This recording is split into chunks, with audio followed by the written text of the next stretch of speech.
Welcome to My Hero 360, a community that features the voices of our heroes who bring awareness and advocacy for health conditions. This video was developed in partnership with the Cholestatic Liver Disease Summit. To learn more, check out liverdiseasesummit.org. Hello and welcome to My Hero 360. My name is Kerri Fitzgerald and today I'm speaking with Stacey Carpenter-Salmon and Dean Salmon. Thank you both so much for joining me. Our pleasure. And you're joining us from Australia, which is exciting. This is an international interview for My Hero 360. So again, we're excited to have you on. I wanted to get into your family's story about how a rare genetic disorder called Alagille syndrome has impacted your family. So Stacey, you and your two sons have been diagnosed with this condition. Can you tell me about how you came to discover and understand this diagnosis? Absolutely. So we experience Alagille syndrome quite differently. So in our family, myself, my eldest son, Alexander, who we call Xander, and our younger son, Jude, we all have been diagnosed with Alagille syndrome. And it's been quite a crazy journey, I guess, to get to those diagnoses. And so, to go right back to the start, we're looking at 6 years ago now that we first, started to notice some symptoms in Alexander. And Xander was 5 at the time, and he became quite uncoordinated, and he became very just not like himself. There were times where we noticed that his speech was a little different, times where his vision was a little bit different. And this probably went on for a period of about 4 weeks, and it started and it stopped. And to tell you the truth, we all just thought it was just a little bit funny and quirky at the time. And so our GP, our general practitioner, suggested that let's get an MRI just to make sure it's nothing neurological. And in that MRI, at the end, I was pulled aside by the technician, and it was the whole, we've found something, you need to go straight to a hospital, we've called ahead.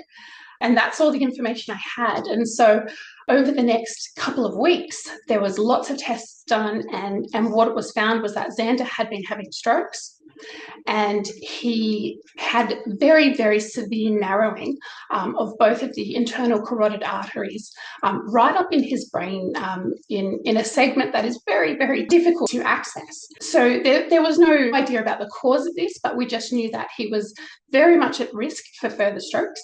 And we were sent home with, steroids, and just to try and reduce any inflammation and to stop those strokes from happening. And a couple of months later, we were back in hospital as he did suffer some more strokes. And at that time, an angiogram was done. And while the narrowing in the brain is quite scary, it was also found that in the very top front part of his brain, there was inflammation. And so he was diagnosed with small vessel vasculitis. And from that point on, he actually started chemotherapy and immunotherapy. And, in the hope that those things would reduce inflammation and stop the strokes. So for a couple of years, he had this treatment, and the week after he was weaned off of this treatment, he had more strokes. So it's been incredibly scary. A couple of years after that, it was found that the narrowing of the internal carotid arteries had progressed further. And so Alexander actually underwent 2 indirect brain bypass surgeries in the hopes of revascularizing his brain. And while this was all going on, in the background, there had been some genetic testing occurring. And, to tell you the truth, I think we're quite lucky that we actually found something in that testing. So that's when the idea of Alagille syndrome was first brought up. It was identified that myself and Alexander had that JAGD1 mutation, and so opened up the world of Alagille syndrome for us. And so since then, Alexander has continued treatment. We have been, testing our younger son, Jude, and he received his Alagille syndrome diagnosis earlier this year in January. And so across the 3 of us, it's quite different. So Alagille is exclusively cerebrovascular for Alexander. For me, it's structurally in the heart, and I have kidney disease as well.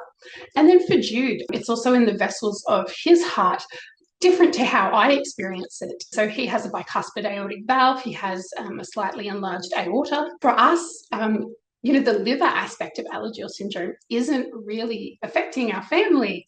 We're quite atypical in that way. And I guess the biggest thing for us right now is that we need to look at the small vessel vasculitis that Alexander has, because it's raising all these questions of where does the immune system now, how does it interact with Alagille syndrome? So that's very, very understudied. And for us, it's quite urgent that we start to see some research or some progress in that area. That's very scary, as you described with your older son and everything that you went through there. And quite interesting that this condition has, like you said, impacted the three of you in somewhat different ways.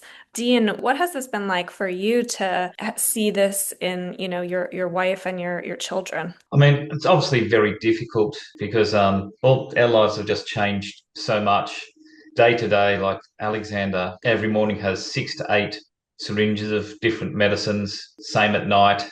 So you don't realise like how much it takes a toll on you doing all that. We've had to make decisions for how we need to live currently and in the future. Everything has changed so much. And just watching Alexander have to go through treatment, surgeries, it is a lot. With Jude, he's got his own conditions, which at the moment is just, checkups, appointments, stuff like that. Also with Jude having to live through seeing what his older brother has to go through, what we have to go through. So he's very resilient, both of them.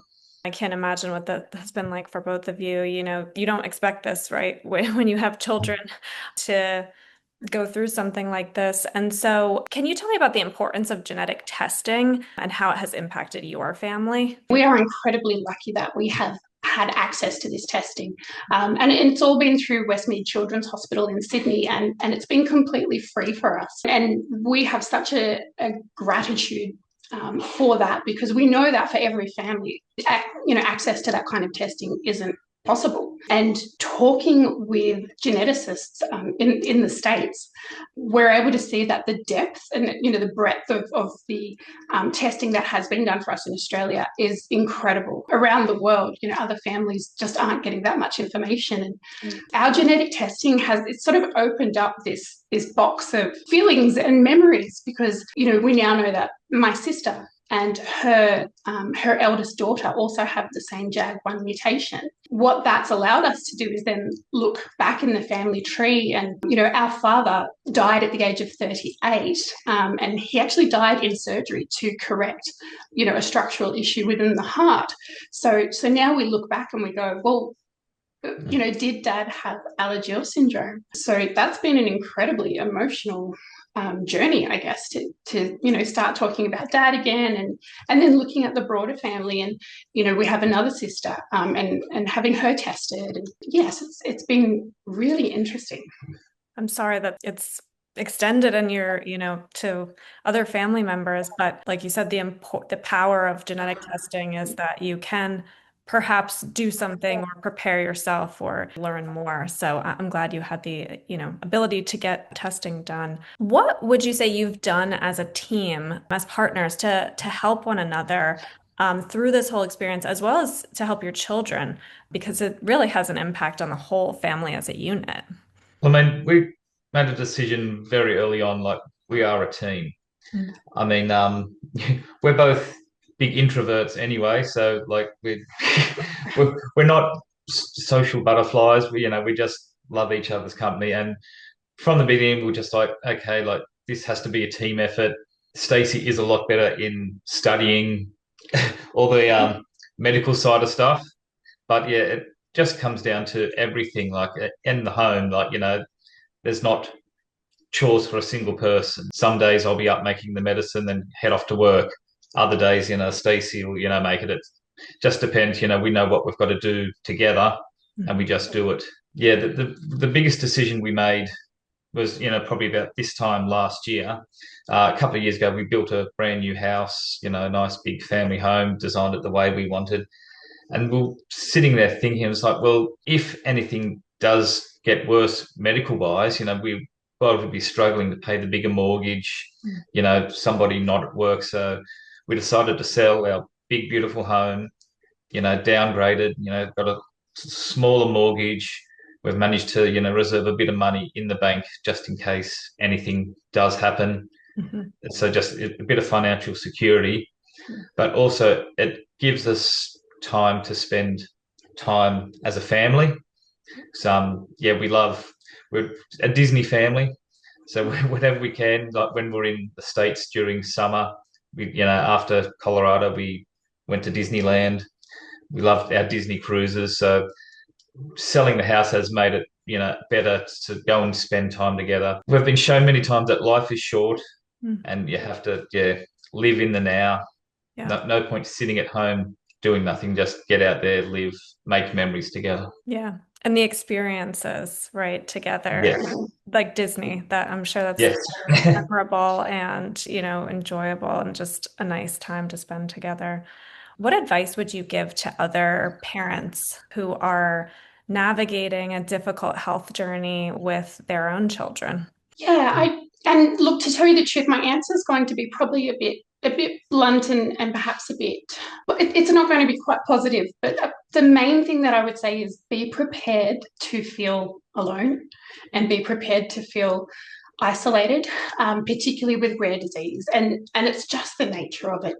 You are going to find the vast majority of medical professionals will not know about your disease. The people around you, while they will listen and they will help, they just will never understand it the way that you do because you are living it every day. And so that feeling of isolation can be, all consuming. And, over time we've made steps to reach out and make connections. But on a day-to-day basis, you really are that little family unit, and you've really got to stick together. Understand that you will become the expert in the room with your rare disease. You will turn up an emergency and you will direct people and tell people what is needed because, they will not know. I would recommend to be very organized, be very prepared. And if that just means, making sure you have a folder with all of your documentation and your letters and, lists of medication, if doing that little thing like getting a folder together helps you feel somewhat more in control, then that's a really positive step. We always have a backpack ready to go in the car, so just those little things, those tangible things that you can do where you feel like you're in control, they're good. This word comes up a lot and we are yet to get our heads around it, but you're going to have to be comfortable with uncertainty. It does rule our lives, and there are days, there are periods of time where we're okay, but every now and again I feel like we get this wave of, wow, we really don't know what this looks like in the future. We don't know what's going to happen. And that uncertainty can really, sort of eat you up. And we're trying to be more comfortable with the idea, but every now and again, it really does get to you. Yeah, I can imagine that.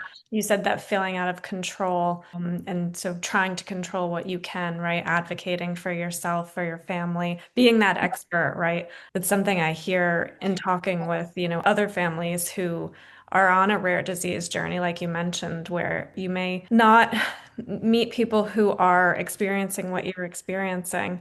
Unless perhaps you find a group, right? A patient support group or a patient advocacy group. And to that end, I want to ask you about the Alagille Syndrome Alliance. You've connected with this organization. What resources and support would you say you've gotten from connecting with the Alliance that you've found helpful for you and your family? Well, I mean, we've got meaningful connections.